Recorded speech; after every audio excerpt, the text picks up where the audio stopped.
नमस्कार प्यारे साथियों। औद्योगिक क्रांति हम पढ़ रहे थे और एक क्लास हमारी औद्योगिक क्रांति पे हो चुकी थी। उसके बाद काफ़ी लंबा गैप लगा फिर, और आज फिर मैं आया हूँ समय निकाल कर, और अब कोशिश करता हूँ एक दो दिन में कि क्लासों को कंटिन्यू किया जाए, ठीक है, क्योंकि समय नहीं बचा है, मुझे भी पता है। और जो जटिल टॉपिक हैं उनको थोड़ा पहले ले लेंगे। जो आसान टॉपिक हैं जिनको आप अच्छे से पढ़ सकते हो उनको आप अपने स्तर पे बढ़िया पढ़ लेना, और जो जटिल टॉपिक हैं उनको पहले कर लेंगे और उसके बाद जो आसान टॉपिक हैं उनको कर लेंगे। ठीक है, इस प्रकार से अब जो है क्लास रेगुलर रखने का प्रयास मैं करूँगा। देखिए, मैं पूर्ण रूप से आश्वासन तो नहीं दूंगा। यदि आप लोगों का सपोर्ट मिला और आप लोगों की तरफ से कमेंट आया कि सर ये टॉपिक करवा दो, ये करवा दो, तो उन टॉपिकों को मैं यहाँ पे करवा दूंगा। ठीक है, चलिए अब आज की क्लास को हम शुरू करते हैं। देखो, औद्योगिक क्रांति हम पढ़ रहे थे, है ना, तो मैं हेडिंग डालता हूँ औद्योगिक क्रांति को और हम पढ़ना प्रारंभ करते हैं। ठीक है, हम पढ़ रहे थे औद्योगिक क्रांति। ठीक है, औद्योगिक क्रांति में प्यारे साथियों एक परिचय हमने कर लिया था, और कृषि व पशुपालन के क्षेत्र में जो आविष्कार हुए थे उसके बारे में हम पहले पढ़ चुके हैं। ठीक है, आज जो हम पढ़ेंगे वो पढ़ेंगे उद्योग के क्षेत्र में जो परिवर्तन हुए थे उनके बारे में, संचार के क्षेत्र में जो परिवर्तन हुए थे उनके बारे में। ठीक है, और अंत में औद्योगिक क्रांति के जो कुछ परिणाम हैं वो करके और आज औद्योगिक क्रांति को हम पूरी कर लेंगे। ठीक है, तो मैं हेडिंग डालता हूँ उद्योग के क्षेत्र में परिवर्तन या उद्योग के क्षेत्र में आविष्कार। वैसे परिवर्तन भी लिख सकते हैं क्योंकि जो आविष्कार हुए थे उन्होंने आमूलचूल परिवर्तन किए थे, और उन परिवर्तनों की वजह से ही हम इसको क्रांति कहते हैं, है ना। देखो, क्रांति का मतलब कोई शोर शराबा, खून खराबा, लड़ाई झगड़े कुछ नहीं होता, हुड़दंग वगैरह कुछ नहीं होता। क्रांति का मतलब होता है आमूलचूल परिवर्तन, है ना। एक व्यापक पैमाने पे जो परिवर्तन होता है, सब कुछ बदल जाता है, पूरा सिस्टम बदल जाता है ना, उसको कहते हैं क्रांति, है ना। चूंकि औद्योगिक क्रांति से पहले और औद्योगिक क्रांति के बाद लोगों की लाइफ स्टाइल पूर्ण रूप से बदल गई थी, इसलिए इसको क्रांति कहा। हर क्षेत्र में परिवर्तन आए थे। ठीक है, तो हम यहाँ पे उद्योग के क्षेत्र में परिवर्तन भी लिख सकते हैं या उद्योग के क्षेत्र में जो आविष्कार हुए थे वो भी लिख सकते हैं। ठीक है, मैं फिलहाल लिखता हूँ उद्योग के क्षेत्र में परिवर्तन। ठीक है, तो ए नंबर हम पढ़ चुके थे, बी नंबर पे मैं लिख रहा हूँ उद्योग के क्षेत्र में परिवर्तन। ठीक है, उद्योग के क्षेत्र में परिवर्तन हम पढ़ेंगे और यहाँ से काफ़ी अच्छे सवाल बनते हैं। उद्योग के क्षेत्र में जो परिवर्तन हुए थे वो सूती वस्त्र उद्योग से प्रारंभ हुए थे। पहली चीज़ तो आपको ये ध्यान रखनी है। ठीक है, उद्योग में जो परिवर्तन हुए वो कहाँ से हुए थे? सूती वस्त्र उद्योग से हुए थे। और पहली बार फ्लाइंग शटल का आविष्कार 1733 में जॉन के ने किया। ठीक है, जो कि फ्लाइंग शटल जो था वो कपड़ा बुनने वाली एक मशीन थी। ठीक है, जिससे जो है कपड़ा बनाने में और तेज़ी आई थी। ठीक है, ये था फ्लाइंग शटल। इसके अलावा जो है स्पिनिंग जेनी का आविष्कार 1764 में जेम्स हारग्रीव्स ने किया, है ना। और ये भी एक कपड़ा बुनने वाली मशीन थी और काफ़ी फास्ट ये कपड़ा बुन लेती थी। ठीक है, इससे उद्योग के क्षेत्र में, सूती वस्त्र उद्योग में और जो है सॉरी जो वस्त्र उद्योग था उसमें काफ़ी तेज़ी आई। इसके बाद जो है वाटर फ्रेम का आविष्कार हुआ। वाटर फ्रेम का आविष्कार आर्कराइट ने किया, और वाटर फ्रेम जो था ये सूत कातने वाली मशीन थी। और सूत कातने वाली ऐसी पहली मशीन थी जिसके माध्यम जो बिना हाथ से और जो है जल शक्ति से चल सकती थी। ठीक है, बिना हाथ के जल शक्ति से चलने वाली पहली मशीन थी। ठीक है, तो और इससे जो है कपड़ा बुनने में सूती वस्त्र उद्योग की नींव डाली इसने। और चूंकि ये जल शक्ति से चलती थी, हाथ से नहीं चलती थी, मतलब हाथ से भी चला सकते थे लेकिन जल शक्ति से चलने वाली थी, हाथ की इसमें आवश्यकता नहीं थी। तो इसके लिए क्या कि बड़े बड़े कारखाने चाहिए थे। इस कारण वाटर फ्रेम के आविष्कार को माना जाता है कि इसने कारखाना प्रणाली को जन्म दिया था। ठीक है, यानी कि ये सीधा प्रश्न पूछा जा सकता है कि निम्नलिखित में से कौन से आविष्कार ने कारखाना प्रणाली को जन्म दिया।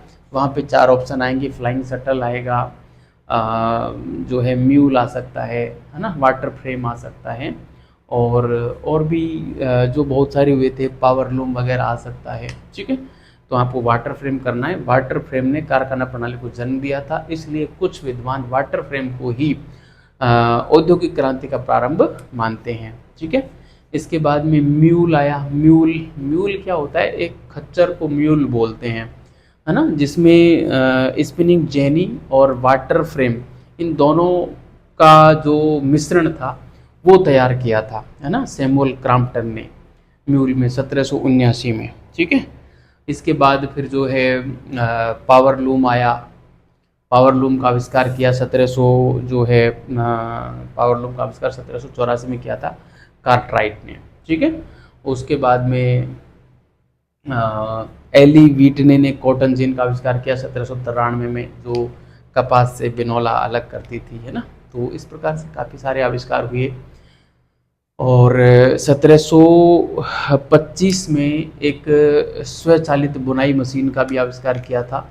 ठीक है, 1725 क्या 1825 में रिचर्ड रॉबर्ट्स ने आविष्कार किया था स्वचालित बुनाई मशीन का। तो ये कुछ उद्योग के क्षेत्र में काफ़ी सारे परिवर्तन थे जो हमको देखने को मिले। बहुत सारे आविष्कारों की वजह से ये परिवर्तन हुए थे। ठीक है, तो अब एक एक के बारे में मैं यहाँ पे लिख देता हूँ। मैंने बोल के आपको सुना दिया है, बढ़िया तरीके से लिखना, बार बार पढ़ना, तो सब कुछ तैयार हो जाएगा। ठीक है, तो चलिए हम लिखने का प्रयास यहाँ पर करते हैं। और फ्लाइंग शटल जो पहला आविष्कार था लगभग उद्योग के क्षेत्र में, उसकी हम बात यहाँ पर करते हैं। ठीक है, तो मैं यहाँ पे 1 नंबर पे लिख सकता हूँ फ्लाइंग शटल। ठीक है, फ्लाइंग शटल देखो 1733 ईस्वी में तो इसकी स्थापना की थी जॉन के ने। 1733 ईस्वी में जॉन के ने आविष्कार किया। स्थापना क्या, आविष्कार था, ये आविष्कार किया। ठीक है, जॉन के ने आविष्कार किया था 1733 में फ्लाइंग शटल का। ठीक है, बढ़िया तरीके से ध्यान रखना। और इससे क्या हुआ था, ये जो सूत काटने की ये मशीन थी, और इसके माध्यम से इतना सूत काटा जाने लगा कि एक दिन में 10 व्यक्ति जितना सूत काटते थे उतना सूत इस मशीन से काटा जाने लगा। ठीक है, तो हम यहाँ पे लिखेंगे कि यहाँ पे मैं लिख रहा हूँ कि यह सूत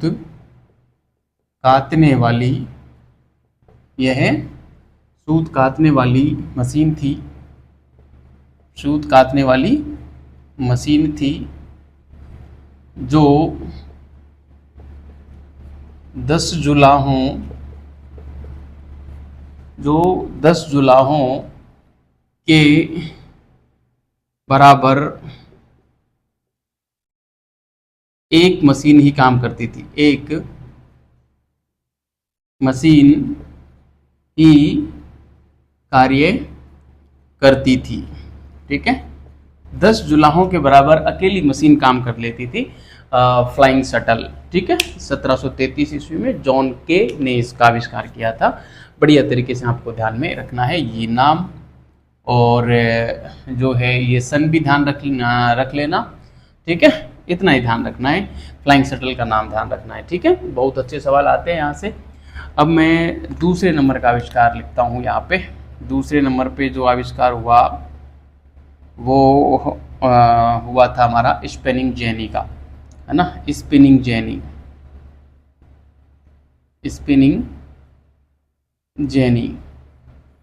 ठीक है, स्पिनिंग जेनी जो है ये स्पिनिंग थी, स्पिनिंग इसका नाम था। जेनी तो जो है जो सैमुअल क्रॉम्पटन थे उनकी पत्नी का नाम था जेनी। तो उन्होंने जो है सैमुअल क्रॉम्पटन क्या जेम्स हारग्रीव्स। जेम्स हारग्रीव्स की पत्नी थी जेनी, उसके नाम पर इस स्पिनिंग का नाम रखा था, इस मशीन का नाम रखा था, ठीक है। और ये जो है 8 धागों को एक साथ काट लेती थी, है ना। स्पिनिंग जेनी का ये मुख्य काम था, 8 धागों को एक साथ ये काट सकती थी, ठीक है। तो हम इसमें लिखेंगे कि एक तो इसका आविष्कार हुआ था 1764 में, है ना, 1764 ईस्वी में जेम्स हारग्रीव्स ने, ठीक है। ये नाम बड़ा महत्वपूर्ण है, ध्यान रखना, जेम्स हारग्रीव्स। जेम्स हारग्रीव्स ने हारग्रीव्स ने आविष्कार किया, ठीक है। जेम्स हारग्रीव्स ने आविष्कार किया, ये बात आपको ध्यान रखनी है। और 8 धागे इसके माध्यम से एक साथ काटे जा सकते थे, ये बात आपको ध्यान रखनी है, ठीक है। तो मैं यहाँ पे लिखूंगा 8 धागे इससे एक साथ काटे जा सकते थे, एक साथ काटे जा सकते थे, ठीक है। 8 धागे इससे एक साथ काटे जा सकते थे, ये खास बात थी स्पेनिंग जेनी की, ठीक है। अब हम बात करते हैं तीसरे नंबर पे वाटर फ्रेम की, ठीक है। वाटर फ्रेम का आविष्कार सैमुअल क्रॉम्पटन ने किया था, और सॉरी लगातार गलती हो रही है, सैमुअल क्रॉम्पटन ने वाटर फ्रेम का आविष्कार किया था आर्कराइट ने, ठीक है। किसने किया था? आर्कराइट ने किया था। तो उसकी हम बात कर लेते हैं तीसरे नंबर पे, 1 2 3 आर्कराइट, ठीक है। सॉरी, आर्कराइट ने आविष्कार किया है वाटर फ्रेम का, आविष्कारक का नाम लिख डाला, ठीक है। तो देखो बड़ा ही फैक्चुअल मामला है, रटना पड़ेगा ना। तो वाटर फ्रेम का आविष्कार हुआ है, वाटर फ्रेम, या हम इसको जो है क्या बोल सकते हैं हिंदी में, इसको वाटर फ्रेम को हिंदी में क्या बोलते हैं? वाटर फ्रेम को अभी नाम ध्यान नहीं आ रहा है, इसका हिंदी नाम भी है ना, वाटर फ्रेम को हिंदी में बोलते हैं कुछ। तो वाटर फ्रेम का आविष्कार जो किया था, सॉरी, पंचौखट बोलते हैं इसको ना, हाँ, पंचौखट, पंचौखट इम्पोर्टेंट है, ये ध्यान रखना, पंचौखट, ठीक है। पंचौखट मोस्ट लगा देना, वेरी मोस्ट लगा देना, मुझे लगता है सवाल यहाँ से बन सकता है। पंचौखट का जो आविष्कार था वो किया था हमारे आर्कराइट ने, है ना। और कब किया था? 1769 ईस्वी में किया था, 1769 ईस्वी में आर्कराइट ने पंचौखट का आविष्कार किया, पंचौखट का आविष्कार किया, पंचौखट का आविष्कार किया, ठीक है, पंचौखट का आविष्कार किया। और ये जो पंचौखट थी, ये सूत काटने वाली ऐसी पहली मशीन थी जो हाथ से न चलाई जाकर जल शक्ति से चलाई जाती थी, ठीक है। तो ये बात भी हम यहाँ पे लिखेंगे, मैं यहीं पे लिख देता हूँ कि सूत काटने वाली ऐसी पहली मशीन, सूत काटने वाली ऐसी पहली मशीन जो हाथ से न चलाकर हाथ से न चलाकर जल शक्ति से चलाई जाती थी, है ना। जल शक्ति से चलाई जा सकती थी, जल शक्ति से चलाई जा सकती थी, ठीक है। हाथ से न चलाई जाकर जल शक्ति से चलाई जा सकती थी, ऐसी थी वाटर फ्रेम। और दिलचस्प बात ये है कि वाटर फ्रेम के लिए, इसको चलाने के लिए, पंचचौखट या वाटर फ्रेम को चलाने के लिए बड़े बड़े कारखाने होने ज़रूरी थे। इसलिए कहते हैं कि इसके लिए फिर बड़े बड़े कारखाने बनाए गए। इस कारण वाटर फ्रेम ने कारखाना प्रणाली को जन्म दिया, पहली चीज़। दूसरी ये कि इसने सूती वस्त्र उद्योग की नींव रखी थी, है ना। सूती वस्त्र उद्योग की इसने नींव रखी। इस कारण कुछ विद्वान वाटर फ्रेम या पंचचौखट से ही औद्योगिक क्रांति की शुरुआत मानते हैं। ठीक है, तो ये बात आपको बढ़िया तरीके से ध्यान में रखनी है प्यारे साथियों।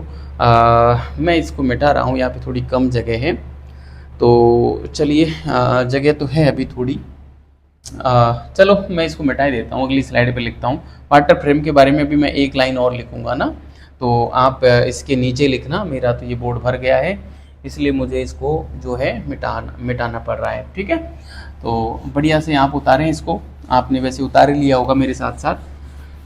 ठीक है, और बढ़िया से इसको तैयार करना विद्यार्थियों। और मतलब इस लेवल पे मैं आपको लिखा दूंगा कंटेंट कि आपको फिर और कुछ पढ़ने की ज़रूरत मेरे हिसाब से नहीं रहेगी। ठीक है, टेस्ट ज़रूर देते रहना आप, टेस्ट देना, पिछले साल के पेपर पढ़ना। जितने पिछले साल के पेपर निकालोगे उतना ही आपका जो है नेगेटिव पे कंट्रोल होगा। पेपर को हल करने की क्षमता, आप जो स्किल होता है वो आपके अंदर डेवलप होगा, है ना। इसलिए पिछले साल के पेपर जितने हो सके उतने निकालना। चलिए, वाटर फ्रेम के बारे में बात कर रहा हूँ, तो मैं यहाँ पे लिखूँगा कि इसके लिए, वाटर फ्रेम के बारे में लिख रहा हूँ मैं ना, इसके लिए बड़े बड़े कारखाने होने ज़रूरी थे, बड़े बड़े कारखाने होने ज़रूरी थे। इस कारण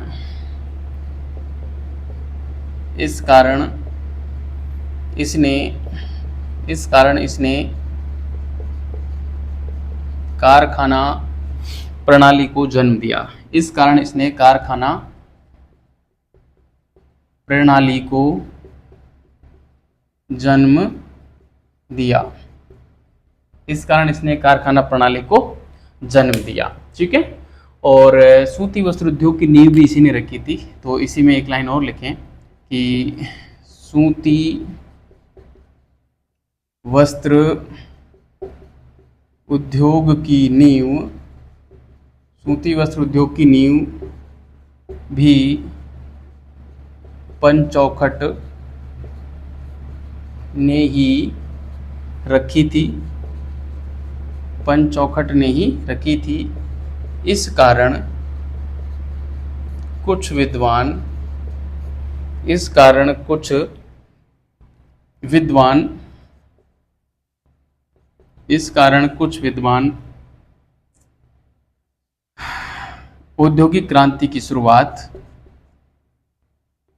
औद्योगिक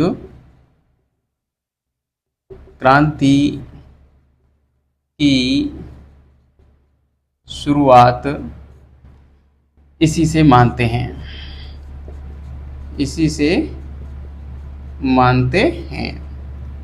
ठीक है, तो पंचचौखट या वाटर फ्रेम से ही औद्योगिक क्रांति की शुरुआत कुछ लोग मानते हैं। क्यों मानते हैं? क्योंकि इसी ने ही सूती वस्त्र उद्योग की नींव डाली थी। ठीक है, और चूँकि औद्योगिक क्रांति के दौरान सबसे पहले और सबसे ज़्यादा जो परिवर्तन आया था, जो आमूलचूल परिवर्तन आया था, वो वस्त्र उद्योग में ही आया था, वस्त्र में भी, खासकर सूती वस्त्र उद्योग। ठीक है, तो चलिए, ये हमारा हो गया सूती वस्त्र उद्योग। अब हम अगला बात करते हैं म्यूल की। म्यूल एक खच्चर होता है जो कि स्पिनिंग जेनी और वाटर फ्रेम यानी पंचचौखट, इन दोनों का एक जो है मिला जुला रूप बनाया, एक मिश्रित रूप बनाया, जो कि बारीक सूत काटने के काम ये आता था। मतलब जो है खच्चर जो बोलते हैं ना, मतलब दो प्रजातियों का मिश्रण कर दिया जाता है ना, उसको बोलते हैं म्यूल या खच्चर। तो उसकी हम बात करेंगे। ठीक है, 3 आविष्कार हमने पढ़ लिए थे। चौथा आविष्कार मैं यहाँ पे लिख रहा हूँ, वो है हमारा म्यूल, जिसको हम खच्चर भी बोलते हैं। ठीक है, खच्चर सैमुअल क्रॉम्पटन ने और 1779 में सैमुअल क्रॉम्पटन द्वारा आविष्कार किया गया। आविष्कार किया गया, ठीक है, सैमुअल क्रॉम्पटन द्वारा जो है इसका आविष्कार किया गया था। एक बात तो ये ध्यान रखनी है, ठीक है। और क्या था ये था, मैं यहाँ पे लिख दे रहा हूँ इसके बारे में। एक तो spinning jenny plus water frame, है ना, spinning jenny plus water frame बराबर खच्चर या म्यूल। ठीक है, समझ में आ गया होगा। इन दोनों को मिलाकर और ये बनाया गया था। और इससे होता क्या था कि बारीक सूत काटने का काम ये करती थी। ठीक है, बारीक सूत काटने का कार्य किया जाता था। ठीक है, बारीक सूत काटने का काम जो है म्यूल से किया जाता था। तो ये था प्यारे साथियों म्यूल या खच्चर। ठीक है, चौथा आविष्कार था। इसके बाद हम अगला आविष्कार पढ़ेंगे, वो है पावर लूम का। पावर लूम जो था ये एडमंड कार्टराइट ने खोजा था। 1700 खोजा क्या था, मतलब आविष्कार किया था 1785 में। और ये शक्ति चालित करघा इसको बोलते हैं, पावर लूम को। मतलब पावर लूम अंग्रेजी का शब्द है, हिंदी में इसको शक्ति चालित करघा बोलते हैं। ये वाष्प शक्ति या जल शक्ति दोनों से ही चलाया जा सकता था। ये इसकी जो है खास बात थी। ठीक है, तो चलिए मैं इसको अगली स्लाइड पे लिखता हूँ। यहाँ पे थोड़ी सी जगह कम है। ठीक है, आप इसको बढ़िया तरीके से उतारें। आपको समझ में तो आ रहा होगा वैसे, है ना। समझने वाली बात ज़्यादा कुछ है नहीं, रट्टा मारने वाली बातें हैं। सन ध्यान रखना, आविष्कारक ध्यान रखना और आविष्कार ध्यान रखना। ठीक है, काम बहुत कम पूछा जाता है इनका कि ये किस काम के लिए ये आविष्कार किया गया था। ठीक है, अधिकतर यहाँ से आविष्कारक और आविष्कार आमने सामने करके और सम्मिलित करने के लिए सवाल बनता है। या फिर इनकी सन दे देते हैं कि किस सन में और कौन सा आविष्कार हुआ था, वो पूछ लेते हैं। या इनको जो है अव्यवस्थित क्रम में दे देंगे, फिर कहेंगे कि जिसका पहले आविष्कार हुआ था उस हिसाब से इनका क्रम जमाइए, है ना। तो इस प्रकार का प्रश्न यहाँ से बनता है, तो आपको थोड़ा ध्यान रखना है। 5वें नंबर का आविष्कार मैं यहाँ पे लिख रहा हूँ, पावर लूम, है ना। पावर लूम जिसको हम जो है शक्ति चालित करघा बोलते हैं। क्या बोलते हैं? शक्ति चालित करघा। ठीक है, पावर लूम को शक्ति चालित करघा बोलते हैं, ये ध्यान रखना।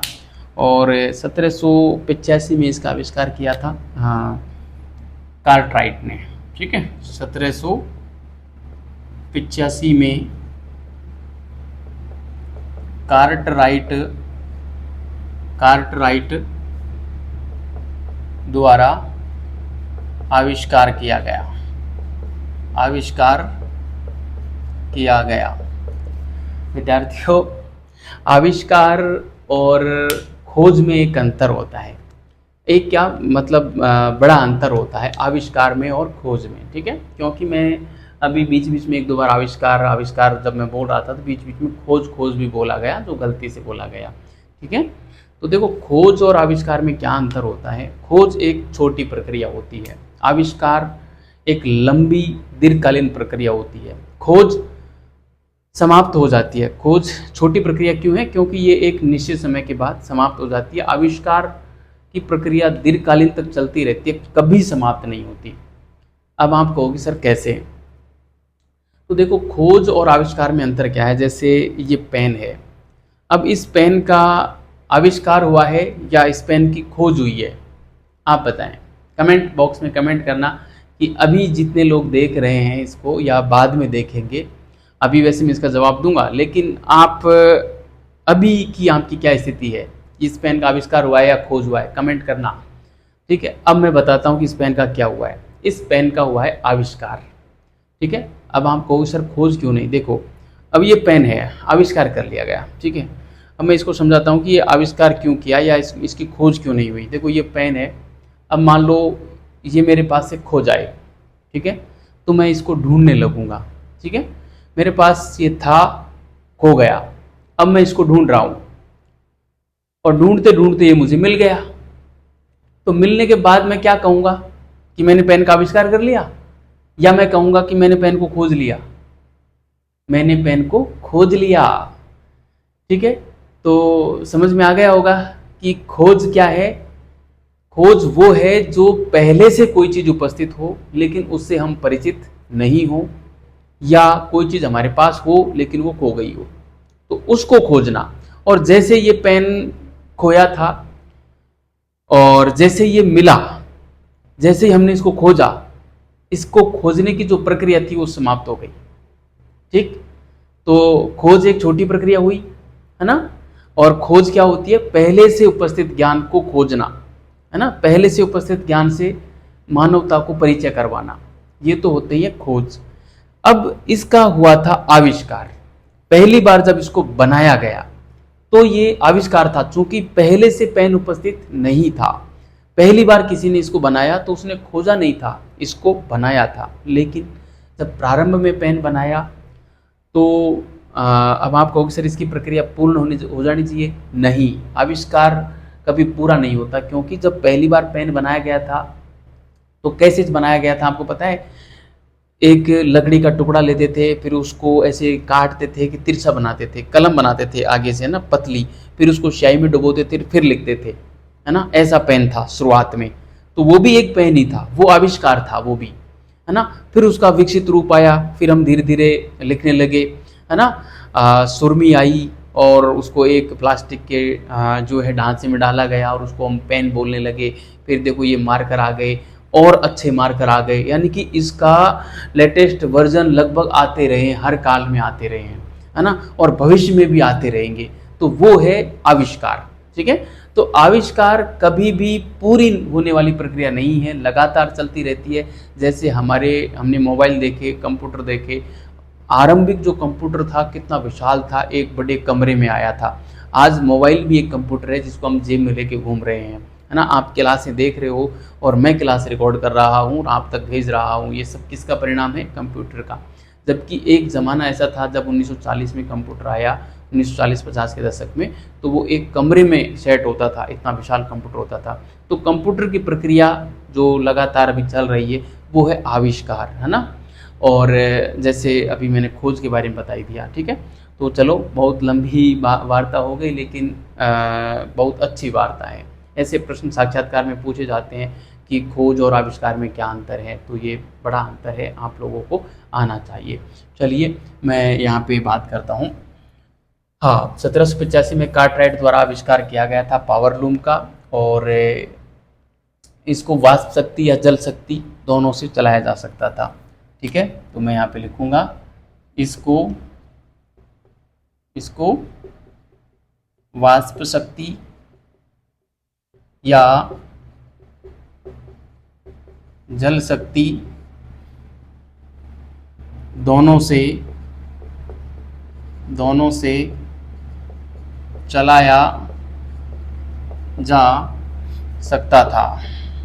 चलाया जा सकता था, ठीक है। इसको वाष्प शक्ति या जल शक्ति दोनों से चलाया जा सकता था, पावर लूम को, ठीक है। तो ये था प्यारे साथियों पावर लूम, पांचवा आविष्कार। अब हम छठा आविष्कार कॉटन जिन की बात कर लेते हैं, जो एली व्हीटले ने इसकी खोज की थी 1793 में। छठे नंबर पे जो मैं बात कर रहा हूँ वो है कॉटन जिन, है ना। कपास से बिनौला अलग करने की जो मशीन थी वो थी कॉटन जिन। ठीक है, कॉटन जिन का आविष्कार हुआ था 1793 में। किसने किया था? एली व्हिटले। एली व्हिटले ने आविष्कार किया।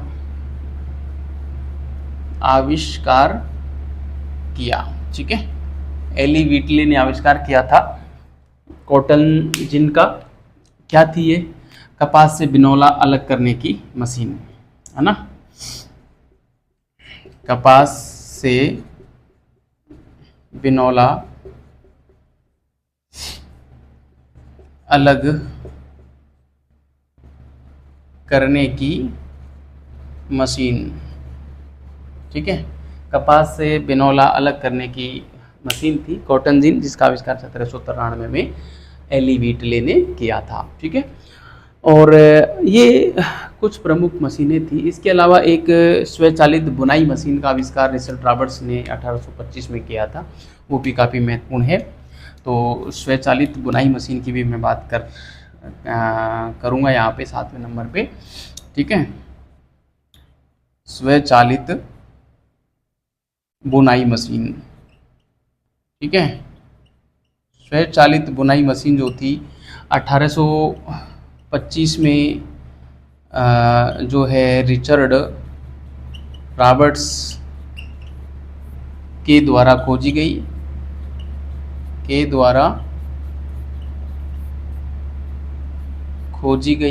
ठीक है, रिचर्ड रॉबर्ट्स के द्वारा खोजी गई थी स्वचालित बुनाई मशीन थी। ठीक है, तो ये कुछ प्रमुख आविष्कार थे। इसके अलावा जो है कुछ इंजन का भी आविष्कार हुआ था, जैसे 1712 में थॉमस न्यूकोमेन ने एक इंजन का आविष्कार किया था खानों से पानी बाहर निकालने के लिए। ठीक है, खानों से पानी बाहर निकालने के लिए थॉमस न्यूकोमेन ने 1712 में एक इंजन का आविष्कार किया था, जिसको हम जो है वाष्प इंजन के नाम से जानते हैं। वैसे इस वाष्प इंजन में और क्योंकि शुरुआत में ये जो इंजन था इतनी ज़्यादा धुआं देता था कि इसको चलाने वाले मतलब बहुत ज़्यादा आवाज़ भी करता था, धुआं बहुत अधिक देता था, तो पर्यावरण प्रदूषण होना और मतलब इसके दुष्परिणाम बड़े खतरनाक निकले।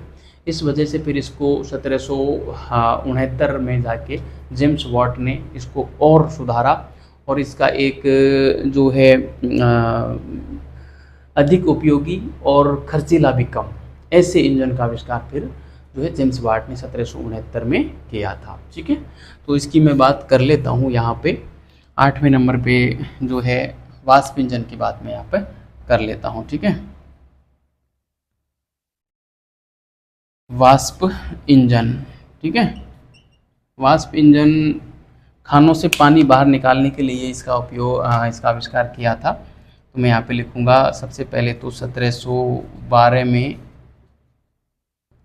सॉरी 2 बार लिख दिया, 1712 में थॉमस न्यूकोमेन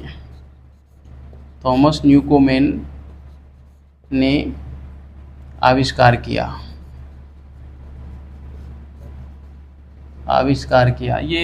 ये मैंने खोज ही फिर लिख दी है ना, यहाँ पे आप आविष्कार ही लिखना, खोज नहीं हुई थी, आविष्कार हुआ था ये। ठीक है, आविष्कार किया। ठीक है, थॉमस न्यूकोमेन ने आविष्कार किया था इसका वाष्प इंजन का।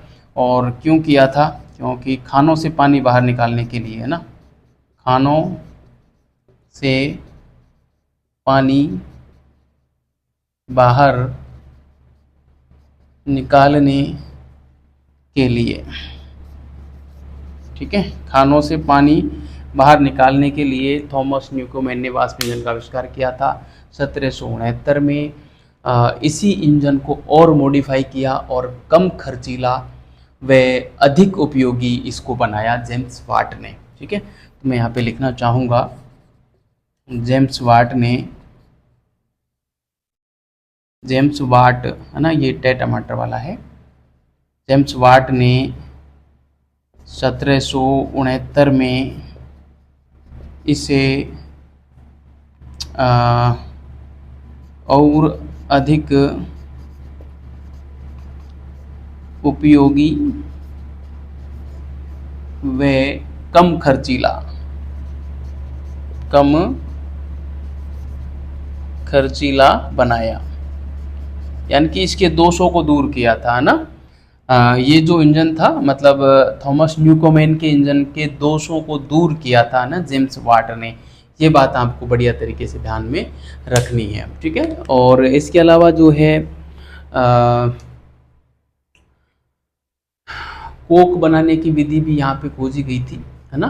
को जो है कोयले से कोक बनाने की विधि खोजी थी अब्राहम डर्बी ने, और जिसके माध्यम से जो है कोयले से कोक बना, और कोक से फिर जो है लोहा गलाने की भट्टियाँ बनी थी, ठीक है। तो वो बात भी मैं यहाँ पे करूँगा, ये भर गया है, हम आगे की स्लाइड पे चर्चा करते हैं, ठीक है। तो कोक बनाने की विधि की हम बात करेंगे, उद्योग की क्षेत्रों की हम बात कर रहे हैं अभी, ठीक है।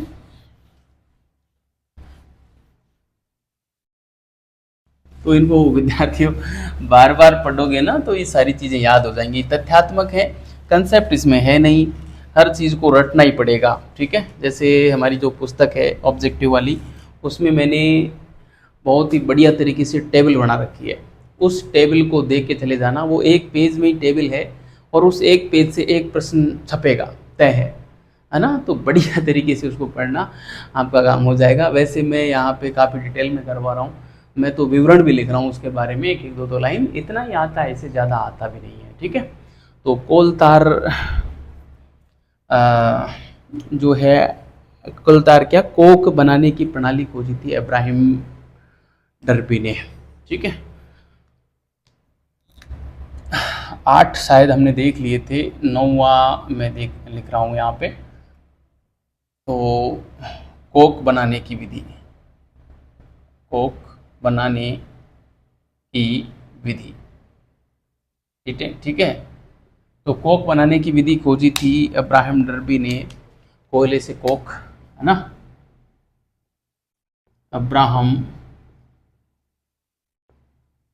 डर्बी ने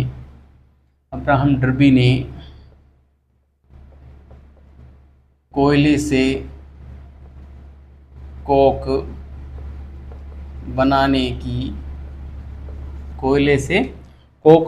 की विधि को खोजा, बनाने की विधि खोजी, बनाने की विधि खोजी, विधि तो खोजी जाती है ना, मतलब ज्ञान तो उपस्थित होता है पहले से। विधि खोजी जिससे जो है कोक बनाया गया, और कोक से फिर कोयला बनाया गया, सॉरी, कोक से लोहा गलाने की भट्टियां बनाई गई, ठीक है। कोयले से तो कोक बनाने की विधि खोजी, और कोक से फिर लोहा गलाने की भट्टियां, ठीक है, खोजी जिससे, या मैं सीधा लिख देता हूं, कोक से लोहा गलाने की, कोक से लोहा गलाने की भट्टियां खोजी गई,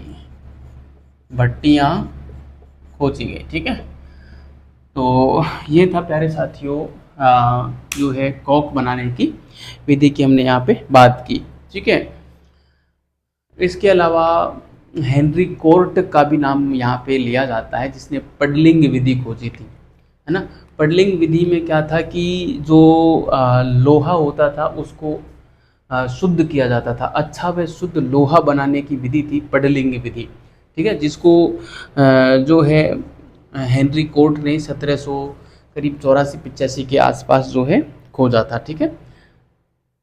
तो 10वें नंबर पे मैं इसको भी लिखना चाहूँगा, पडलिंग विधि को, पडलिंग विधि, ठीक है। पडलिंग विधि की बात करेंगे, हेनरी कोर्ट ने 1784 के आसपास खोजी थी। ये 1784 ईस्वी में हेनरी कोर्ट ने 1784 ईस्वी में हेनरी कोर्ट ने पडलिंग विधि का आविष्कार किया, पडलिंग विधि खोजी, ठीक है। अब पडलिंग विधि खोजी, क्या होता था इससे, इस विधि से,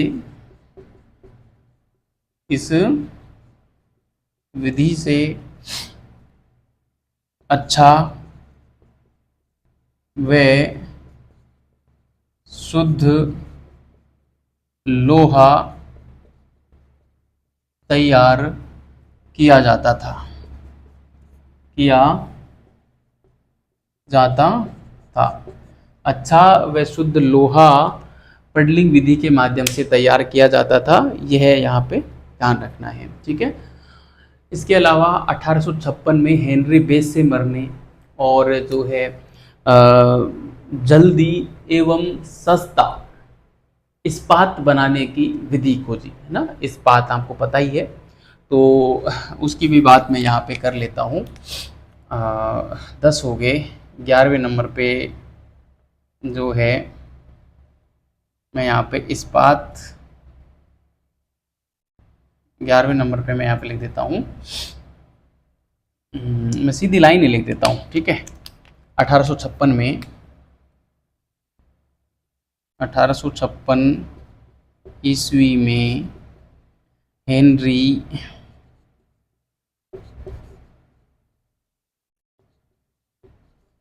बेसेमर ने, हेनरी बेसेमर ने 1856 ईस्वी में हेनरी बेसेमर ने जल्दी व सस्ता, जल्दी व सस्ता इस्पात बनाने की विधि खोजी। जल्दी व सस्ता इस्पात बनाने की विधि जो है 1856 में हेनरी बेसेमर ने खोजी थी, ठीक है। तो प्यारे विद्यार्थियों, ये जो है कुल 11 आविष्कार मैंने आपको पढ़ाए हैं। मुझे लगता है कि उद्योग के क्षेत्र में इतने आविष्कार आप तैयार कर लेते हैं, तो यदि एक आधा कोई बाहर से आता भी है तो उसका आंसर आप निकाल सकते हैं, यदि ये पूरा मैटर आपने तैयार बढ़िया तरीके से कर रखा है तो, ठीक है। तो इसमें देखो क्या ध्यान रखना है, एक तो सन ध्यान रखनी है जरूर, अनिवार्य रूप से प्रत्येक की सन ध्यान रखनी है। हेनरी बेसेमर यानी कि खोजकर्ता, आविष्कारक का नाम और आविष्कार, ठीक है। 3 चीज आपको अनिवार्य रूप से ध्यान रखनी है, सन, आविष्कारक और आविष्कार, तीनों ध्यान रखने हैं, ठीक है। अब मैं बात कर लेता हूँ संचार के क्षेत्र में, परिवहन के क्षेत्र में, या संचार और परिवहन दोनों की बात कर लेंगे। उसके क्षेत्र में जो जो भी परिवर्तन आए थे उसकी हम बात करते हैं, ठीक है। मेटकाफ जो है, मेटकाफ का नाम आता है जिसने आधुनिक प्रणाली से और जो सड़क बनाई जाती है, आधुनिक प्रणाली की तो खैर मेटकाफ ने नहीं बनाई थी, वो मैकआडम ने बनाई थी, लेकिन मेटकाफ ने पहली बार जो है नए तरीके से सड़क बनाने की विधि बताई थी, है ना। तो उसने आमूलचूल परिवर्तन किए सड़क बनाने की विधि, और वर्तमान में जो सड़क बनाई जाती है कोल तार वगैरह की सहायता से, जो गिट्टियाँ बिछाकर और सड़क बनाते हैं, उस प्रकार की सड़क के बारे में बताया था सबसे पहले मैकआडम ने, ठीक है। इसलिए आज भी इन सड़कों को मैकेडेमाइज्ड सड़क के नाम से जाना जाता है, ठीक है। तो ऐसे प्रश्न भी यहाँ हमसे पूछे जा सकते हैं, तो मैं इसको मिटा रहा हूँ, आप इसको बढ़िया तरीके से उतारिए। और सी हम लिखेंगे परिवहन एवं संचार के क्षेत्र में परिवर्तन, ठीक है। तो आपने उतार लिया होगा विद्यार्थियों। कैसी लग रही क्लास ज़रूर बताना कमेंट बॉक्स में कमेंट करके, और अगला आप कौन सा टॉपिक पढ़ना चाहेंगे वो भी मुझे बताओगे कमेंट बॉक्स में कमेंट करके, तो मैं उस टॉपिक को जो है यहाँ पर करवा दूँगा, ठीक है। देखो अच्छा वॉच टाइम मेरा कंज्यूम होगा तो मैं करवाऊँगा, वरना जो है आप लोग यदि तरीके से नहीं देखोगे ना तो फिर मेरा मन नहीं करता है, क्योंकि सॉरी, हाँ जो भी है, क्योंकि मेरे को इतना टाइम नहीं मिलता। आपको पता है मेरी 3 पुस्तकें ऑलरेडी मार्केट में चल रही हैं, और अन्य पुस्तकों पे भी मैं काम कर रहा हूँ, अभी थीसिस सबमिट करवा के आया हूँ, ठीक है। इसके अलावा जो भी विद्यार्थी या साथी रिसर्च कर रहे हैं, पीएचडी कर रहे हैं, तो उनकी थीसिस लिखने में भी हम सहायता करते हैं। थीसिस लिखते भी हैं किसी भी सब्जेक्ट की हिंदी माध्यम से, ठीक है। तो वहाँ भी बिजी रहते हैं, कोई आ जाता है काम तो उसकी भी सहायता करनी पड़ती है ना, ठीक है। रिसर्च प्रपोजल है या सिनॉप्सिस है, कोई कुछ भी लिखना हो वो हम तैयार करवा देते हैं उनका, ठीक है। तो मेरे पास कहने का मतलब समय का अभाव रहता है, ठीक है। और जब आप रेस्पॉन्स यहाँ पे अच्छा नहीं देते हैं तो फिर मन नहीं करता पढ़ाने का। अच्छा रेस्पॉन्स आएगा तो मैं पूरा पढ़ाऊँगा, ठीक है। चलिए, संचार व परिवहन के क्षेत्र में परिवर्तन, सी नंबर पे मैं आप लिख रहा हूँ, संचार व परिवहन के क्षेत्र में परिवर्तन, ठीक है। पहले परिवहन की मैं बात कर लेता हूँ, संचार की फिर कर लेंगे लास्ट में। इसमें रेडियो, टीवी, डाक, तार वगैरह की बात आएगी, तथ्यात्मक मामला है, ज़्यादा कुछ है नहीं। परिवहन के क्षेत्र में मैं बात करूँ तो सबसे पहले जो है यहाँ पे हम लिख सकते हैं मेटकाफ का नाम, ठीक है। मेटकाफ, क्या किया था मेटकाफ ने? मेटकाफ ने जो है हमको नवीन सड़क प्रणाली दी थी, है ना, जिसकी वजह से काफ़ी परिवर्तन आए थे। तो हम यहाँ पे लिख सकते हैं नवीन सड़क निर्माण प्रणाली दी, ठीक है। ये मेटकाफ हो गए। दूसरे नंबर पे मैं यहाँ पे लिखूँगा मैकार्डम,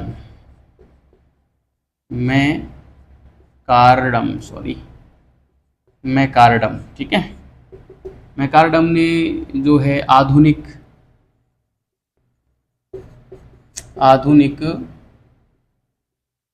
सड़क प्रणाली, आधुनिक सड़क निर्माण प्रणाली दी, ठीक है। आधुनिक सड़क निर्माण प्रणाली क्या होती है? कोलतार की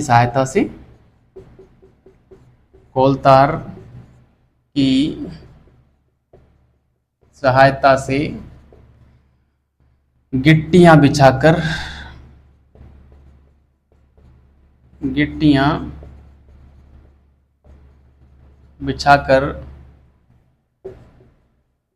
सड़क बनाने की प्रणाली, ठीक है। गिट्टियां बिछाकर और सड़क बनाने की जो प्रणाली है वो हमको मैकार्डम ने दी। इस कारण आज भी इन सड़कों को मैकेडेमाइज्ड सड़क के नाम से जाना जाता है, ठीक है। तो मैं यहाँ पे लिखूंगा इस कारण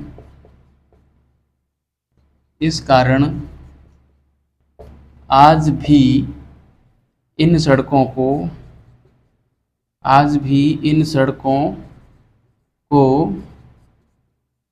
मैकेडेमाइज्ड सड़क कहा जाता है, ठीक है। आज भी इन सड़कों को मैकेडेमाइज्ड सड़क जो है कहा जाता है, ठीक है। तो ये बात आपको बढ़िया तरीके से ध्यान में रखनी है। और काफ़ी परिवर्तन हुआ था, है ना।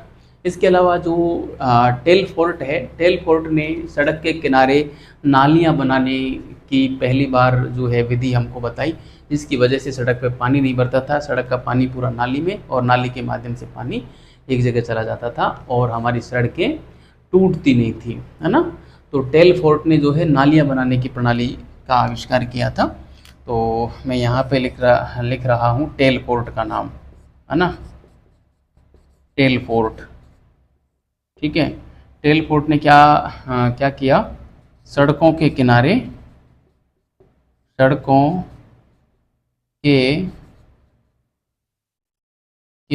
पर नालियां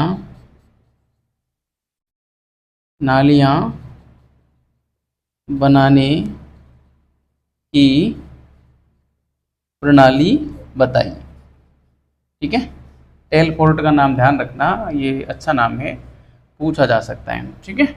टेलफोर्ट ने जो है सड़कों के किनारे और जो है नालियां बनाने की बात की। इसके बाद एक वाष्प चलित नौका की बात आती है, जिसका निर्माण फुल्टन ने किया था। रॉबर्ट फुल्टन ने प्रथम वाष्प चलित नौका बनाई थी 1807 में, जिसको हडसन ने शैतान का औजार जो है नाम दिया था, है ना, शैतान का औजार। तो प्रथम वाष्प चलित नौका की मैं बात कर लेता हूँ यहाँ पर। बड़ी ही महत्वपूर्ण है ये वाष्प चलित नौका, ठीक है। वाष्प चालित नौका, ठीक है। वाष्प चालित नौका 1807 में रॉबर्ट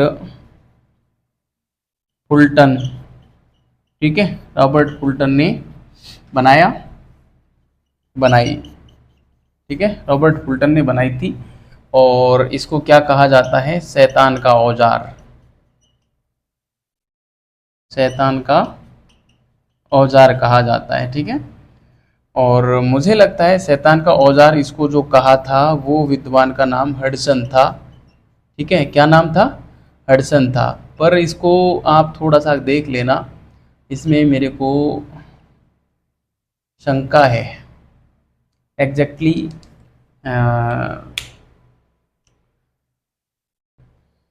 मैं कंफर्म नहीं कर पा रहा हूँ ना, आप देख लेना, हडसन होना चाहिए। बाकी अगली क्लास में मैं बता दूंगा, या आप अपने स्तर पर देख लेना, क्योंकि औद्योगिक क्रांति वाली क्लास पूरी हो जाएगी आज, तो अगली क्लास में मैं बता नहीं पाऊंगा। आप देख लेना कि शैतान का औजार इसको जो है रॉबर्ट फुल्टन ने वास्तलित नौका को जो नाम दिया था वो हडसन ने दिया था, ठीक है। क्लेमोंट था इस नौका का नाम भी, है ना। क्या नाम था इस नौका का? क्लेमोंट नाम से थी, है ना। ये नाम भी आप देख लेना, क्लेमोंट नाम था इस नौका का, ठीक है।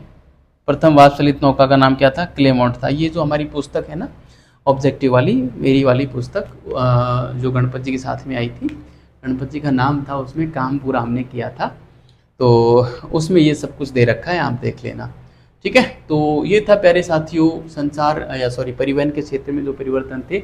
इसके अलावा एक सीरियस नामक एक स्टीम बोट का भी आविष्कार हुआ था, जो 1838 के आसपास, जिसने जो है समुद्र को पार करने वाली वो नाव थी, है ना, समुद्र को पार करने वाली नाव। तो मैं इसको मिटाकर और आगे लिख रहा हूँ ना, ऊपर लिख रहा हूँ, ठीक है। आपने इसको उतार लिया होगा बढ़िया तरीके से।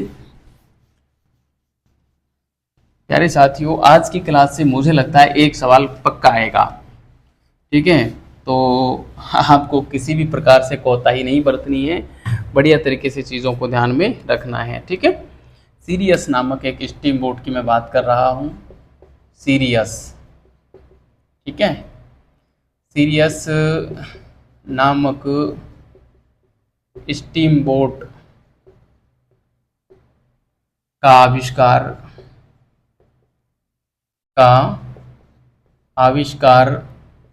1838 में हुआ। आविष्कारक का नाम तो नहीं मिलता, है ना।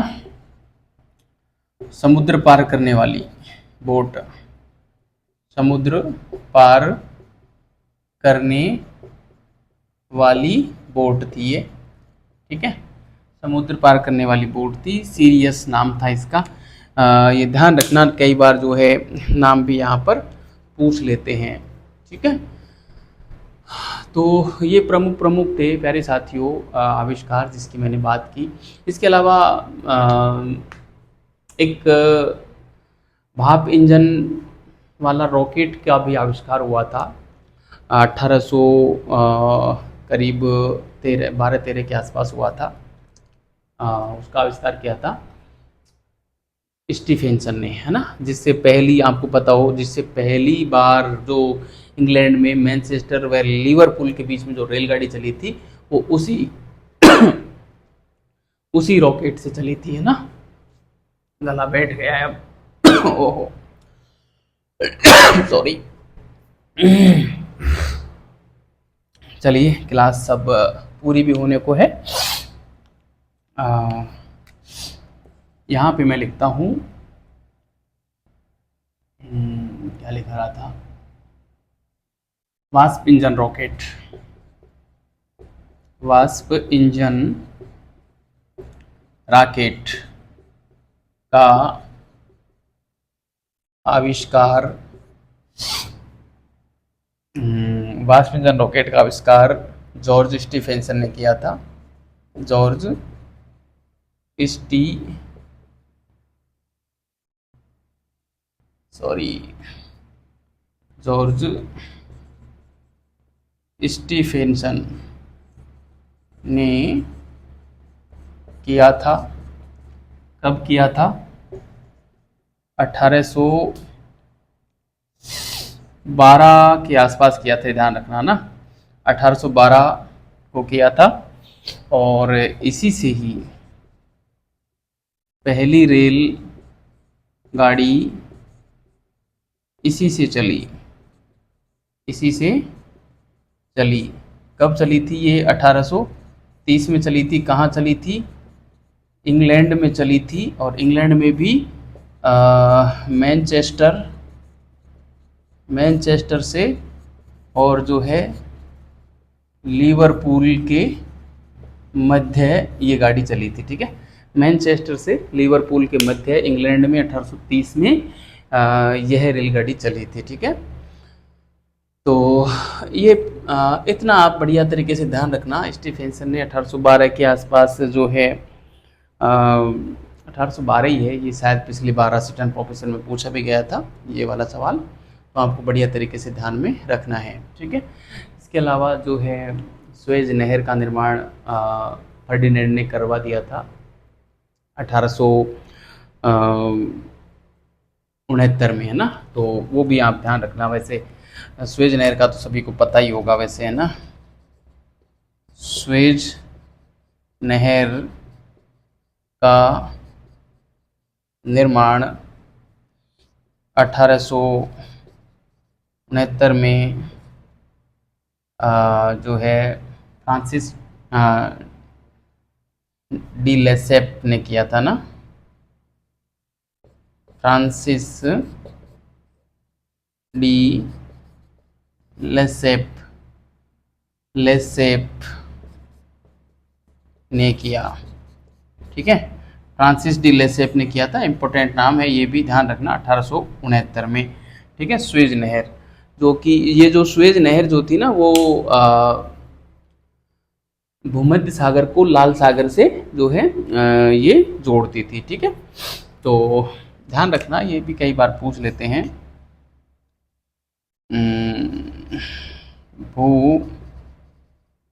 भूमध्य सागर से और लाल सागर के मध्य। ठीक है, भूमध्य सागर से लाल सागर के मध्य ये चला करती थी, सॉरी के मध्य थी, यानी भूमध्य सागर को लाल सागर से जोड़ती थी स्वेज नहर। तो ये था प्यारे साथियों परिवहन के क्षेत्र में। अब मैं कुछ संचार के क्षेत्र की मैं बात कर लेता हूँ।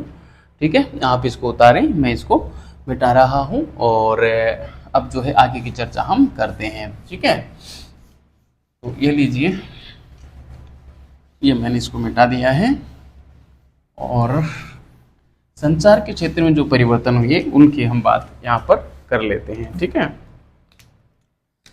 संचार,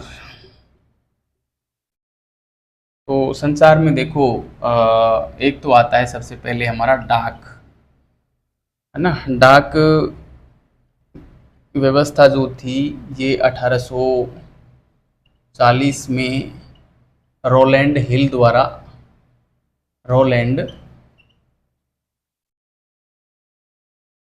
के द्वारा लाई गई थी। ठीक है,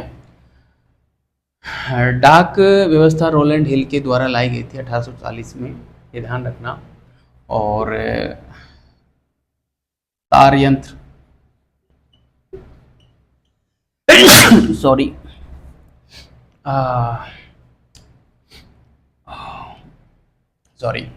तार यंत्र जो है विद्यार्थियों ये सैमुअल मोर्स लेकर आए थे 1844 में। कौन लाए थे?